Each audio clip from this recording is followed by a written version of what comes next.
Irvingman! Remember how I said our stories were going to keep getting sillier? Well, how about one that revolves around a mule and a pie? Morning.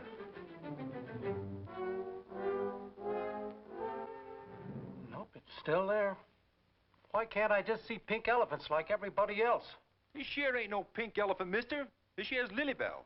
Best little mule in Skunk Hollow County. Lilybell is the mule, and we'll see the pie soon enough. First, we have to learn about Lilybell's owner, or husband, or whatever. Sylvester J, Superman. Well, I'm sorry, Mr. Superman, but hotel regulations don't allow us to... Superman? Superman? Yep, that's me. This intellectual giant really thinks that is the Superman, not just someone who happens to bear that name. Thing is, Sylvester J. Superman can't figure out why this guy's getting so excited. He's never heard of the other fella. I keep this around just in case of trouble. Now, if you're really Superman, you can bend this iron bar into a horseshoe. You city folks sure learn fast. How'd you know I was the strongest man in Skunk Hollow County? I am having a blast watching Chuck Connors play a hillbilly. I grew up knowing him as Lucas McCain, the rifleman, and then as Jason McCord, the disgraced former Army officer in the series Branded. He was one of my favorite actors, and he fell into it by accident. Until 1952, he wanted to play baseball. He spent some years in the minors and finally got a couple of brief chances in the major leagues with the Brooklyn Dodgers and the Chicago Cubs. While he was playing with the Cubs, a talent scout spotted him and convinced him to take a role in an upcoming movie called Pat and Mike, starring Spencer Tracy and Katharine Hepburn. Rubbing shoulders with those two was his first job. Where do you go from there? He fell in love with acting and abandoned baseball. He did bit parts in small movie roles for about 3 years. Then in 1958, he landed the rifleman role and became a household name overnight. I adored the show and Lucas McCain. I had one of the toy rifles with the oversized lever so you could cock the rifle just by flinging it out the way Lucas did. I don't remember what happened to it. I probably wore it out because I played with that thing all the time. When my dad took me with him to a shooting range so he could sight in his favorite deer rifle, I had to bring mine along and shoot at the targets too. I was a spoiled brat. But that's how influential the show was and how influential Chuck Connors became. He never lacked for work for the rest of his life. Unfortunately, he only lived to 71 thanks to cancer. Lung cancer specifically. Yes, he was a smoker for most of his life. If you're a smoker, please learn from that. Superman says he's never been to the big city before, which explains why he doesn't know about Superman. He also will never explain why he's come to the big city now. Meanwhile, the other Superman has just returned to the Daily Planet from somewhere and is now going by Clark Kent. Hi. Hello. Can I help you? You don't recognize me, do you, Mr. Kent? Well, you seem familiar, but I can't quite place you. You placed me once, all right. Placed me right in the state pen. Oh, sure, now I remember. Leftover Louis Lyman. Clark wrote a series of articles about Louis that got him put away for 5 years. He just got out, and he's here to tell Clark to stay away from him and don't write any more about him. Clark says, if you keep your nose clean and don't commit any more crimes, I'll do just that. I don't think that's the answer Louis was hoping for, but it's all he's going to get. He goes back to his hotel, which happens to be the same one Superman and Lilybell is staying at. Ain't that a coinky-dink? His partner Buckets is already there, waiting for him. I'd just as soon be back in the pen as living in this joint. Now listen, Louis. We still got 50 grand stashed away from that bank job. But you're on parole. And the cops are going to keep their eyes on you for a while. So how would it look if right away we moved to a swanky penthouse, huh? Yeah, guess you're right. You know things are precarious when a guy named Buckets is the brains of the outfit. Buckets wants to know what it was like being in a real prison as opposed to a local jail. You know what I missed most? Your girl? Nah. What I missed most was lemon meringue pie. You're kidding. Oh. You should see the way my Aunt Tilly used to make them. Your Aunt Tilly couldn't even light the oven for Margie's lemon meringue pie. Marge Holloway and Louie grew up together. Her family was a little better off than his, so he would mow their lawn for extra money. Every Saturday when he did, Margie would bring him a nice big slice of her own homemade lemon meringue pie. They start arguing about whose is better, and it ends in a bet. 6th Thursday, they each bring a pie. They get an impartial judge and see which is better. Winner takes the whole 50 grand they're sitting on. Believe it or not, we are looking at a major plot aspect. Louis hasn't seen Margie in over 10 years, but he'll track her down and get a pie from her no matter what it takes. R.D. Please come home. All is forgiven. J.D. Now, not responsible for any debts but my own. Herkimer Bedlam. You like that? You get the feeling he's never seen personal ads before either. Superman. Need your help immediately. Please contact... Superman, that's me. Hey, Lilybell, how'd someone know we was in town? The person to contact? Marge Holloway, our pie lady. The ad includes her address, talk about a more innocent time, so he heads over there to see how he can help.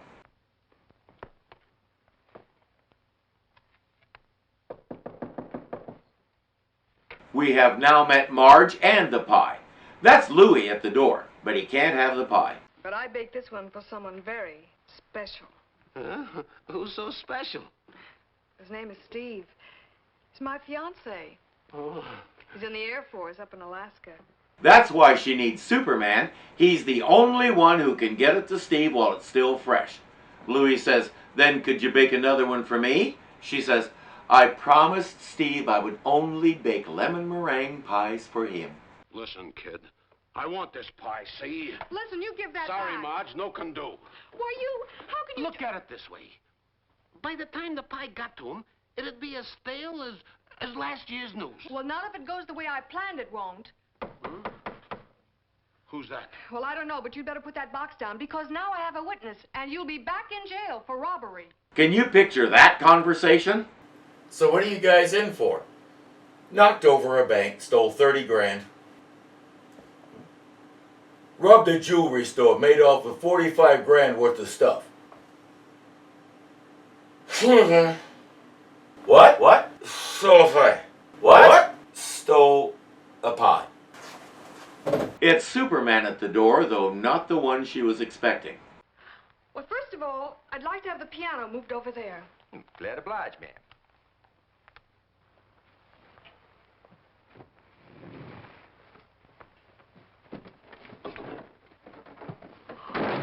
Where was he when I needed him? She's convinced. Never fails, pick up one piano and everybody thinks you're an alien.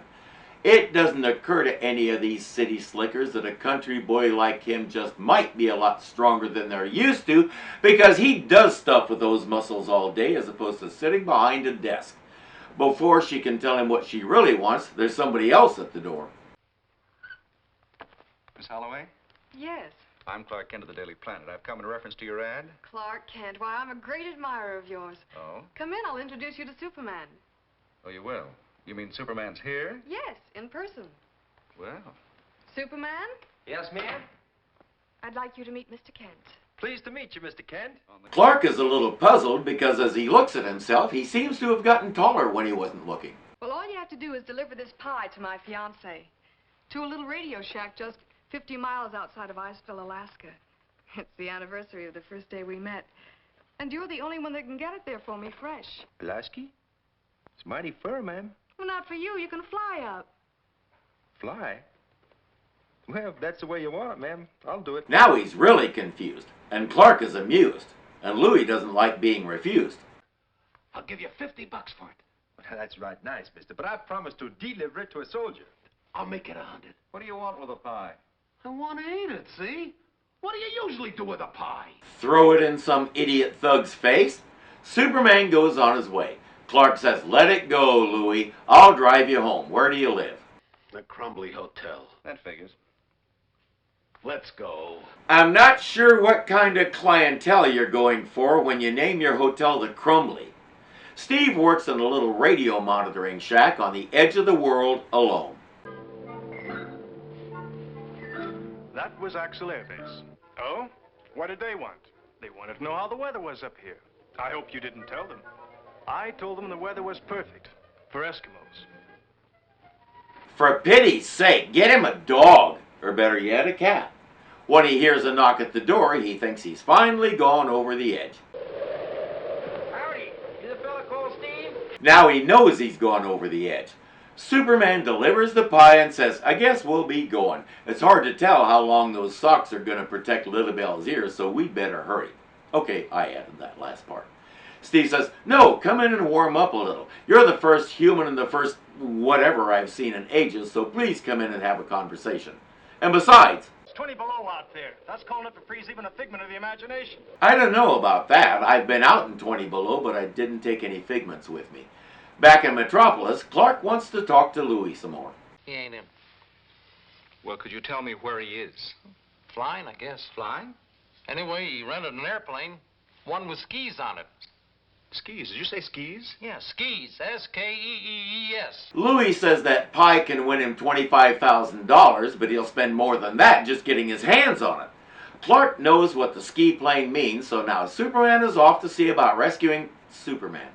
What's going on here? Let me in. Okay, brother.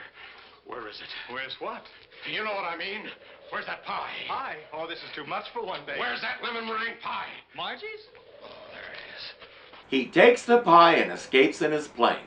Moments later, there's yet another knock on the door. Guess who? Welcome, sir. It's a vast relief to realize I actually have gone crazy. Now I can enjoy it. Has he been here yet?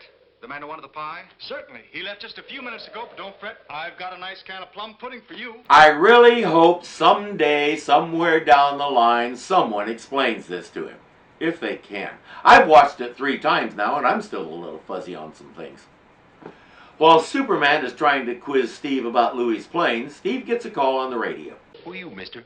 Never mind about that now. If he told you his name, you'd think he was a long-lost relative, so maybe it's just as well. That was the man who stole the pie. I know. His plane was forced down by ice in its wings, and he's holed up with a portable transmitter in an ice cave, which fell in on him. How could he hear that? I couldn't hear nothing. Keep wondering, Sylvester, because you aren't getting any answers right now. Steve is still only half convinced you exist at all. Well, if that don't beat all. He just jumped in the air and kept on going. You mean that's unusual? Well, ain't it? Not for that guy, but again, nobody seems to want to fill him in on the guy in the funny suit. Get me out of here, Superman. Anywhere. I don't care just so long as it's warm. But first, we have to return this pie to its rightful owner. But I can't walk all the way back there, Superman. Who said anything about walking, Louis? Oh, I can't fly. With me, you can, and don't worry. My wings don't ice up. Come on. You've watched him smash through walls. You think he can't carry you? You're not that rotund. They return the pie, which Steve still isn't sure is real. Louis climbs onto Lilybell, and they head out. Hey, and you better be careful, mister. You're liable to get hurt flying around like that. All right. I'll be careful. Is anybody going to fill these two in on who these two are? Or are they just going to let Sylvester go back to Skunk Hollow thinking the big city has some really weird fashion trends? And people who can throw themselves at the ground and miss. Now, how about a piece of that pie? They told me this Arctic solitude could do funny things to a man. Oh, you're all right, Steve. Really? Why, sure. All you need is an explanation, which I can give you now that I've talked to Louis. He told me the whole story. Did he explain Sylvester? Because he never got an answer to that. Come on, Superman, let the man think he's losing his marbles. I believe he said he intends to enjoy it. So I guess that means Louis loses the bet. What happened to you? Don't ask. Take all the money. It's yours. Don't ever make me no more bets again. I can't take it, Louis. My Aunt Tilly not only wouldn't make me a pie, she flung me out for good measure. Or not. Louis says, take it anyway. From now on, I'm going straight. If he means that, not having stolen money in his possession is probably a good idea. Steve still wasn't sure the pie or any of the rest was real, but that night when he went to bed with happy taste buds and a full stomach, it really didn't matter. Thanks for watching, kids, and remember, clicking that like button is cool, subscribing is even cooler, leaving a comment is as cool as the coolest person you know, and becoming a patron makes you almost just like Superman. So don't hesitate. Do it today. Until next time.